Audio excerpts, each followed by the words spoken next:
जी good morning, क्या हालचाल। Good morning आशीष। अमेरिकी बाजारों में इंडेक्स लेवल पर देखेंगे तो आपको बहुत कुछ खास चेंज नहीं दिखेगा। लेकिन दो तीन चीज़ें हैं जो आपको समझने के लिए बता दूं। एक तो वहाँ पर रिजल्ट आया माइक्रोसॉफ्ट का, लेकिन वो पोस्ट मार्केट आया था, तो आफ्टर आवर्स में स्टॉक में तेजी। लेकिन नडेला जी स्वयं कह रहे हैं कि आगे का जो रास्ता है बहुत कठिन है, क्योंकि जो न्यू बिजनेसेस हैं उसमें स्लो डाउन दिख रहा है, कंप्यूटर की सेल्स गिरी है, इसलिए उसका इम्पैक्ट हमारे ऊपर भी आ रहा है। और ईपीएस भले ही बढ़ गया है लेकिन रेवेन्यूज उनके कम हुए हैं।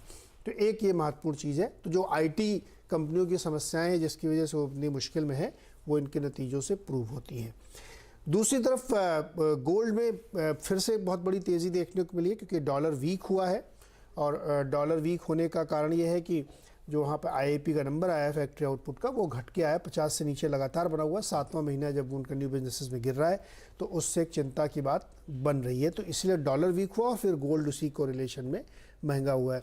तो ये दो तीन चीज़ें हैं जो बिग पिक्चर की तरफ इशारा करती हैं। लेकिन ऐसा मार्केट ने कुछ बहुत ना नेगेटिव लिया ना बहुत पॉजिटिव लिया, एक फ्लैट ट्रेड होता हुआ वहाँ पे देखने को मिला। डायरेक्शनलेस मार्केट आप कह सकते हैं, या मार्केट अब जैसे जैसे उस 1 फरवरी के करीब पहुँचता जा रहा है, तो उसको इसका इंतजार है कि फेड क्या डिसीजन लेगा। तो इसीलिए एक बहुत नॉर्मल ट्रेड का डे कह सकते हैं, वहाँ से कोई बहुत क्यों पढ़ने की जरूरत नहीं। हाँ, लेकिन रिस्क ऑफ ट्रेड बढ़ रहा है। डेट में बहुत पैसा जा रहा है और गोल्ड में बहुत पैसा जा रहा है। रिस्क ऑफ ट्रेड बढ़ रहा है। पिछले कुछ दिनों के अच्छे मूव्स के बाद कह लीजिए थोड़ा सा कंसोलिडेट करते हुए अमेरिका के बाजार, हेडलाइन में बताए थे कल सुबह वाली कि कच्चा तेल भी थोड़ा सा नरम पड़ रहा है, तो ये अच्छी बात है।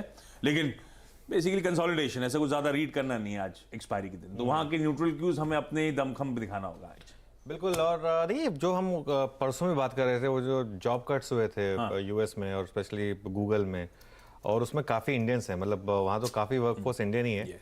अच्छा, उसमें एक और चीज़ है, उसमें अब वीज़ा नियम इतने स्ट्रांग होते हैं कि स्पेशली अगर आपके पास ग्रीन कार्ड नहीं है और उसमें अगर आपकी नौकरी गई है, तो उसमें अगर आप फटाफट नौकरी नहीं ढूंढेंगे तो आपको वापस आना पड़ता है इंडिया।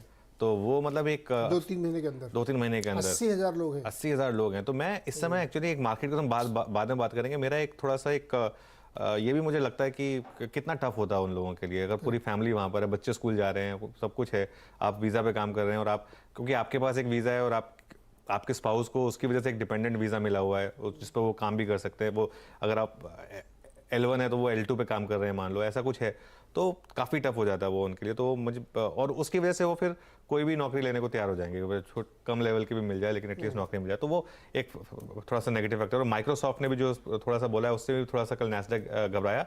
एक और चीज़ है, आज टेस्ला के नंबर्स आने हैं और पिछले 3-4 दिन से टेस्ला ही सपोर्ट कर रहा था नैस्डैक को, तो इसके लिए भी थोड़ा सा नैस्डैक नर्वस हो गया है, क्योंकि ऑल सडन डन पूरी की पूरी रैली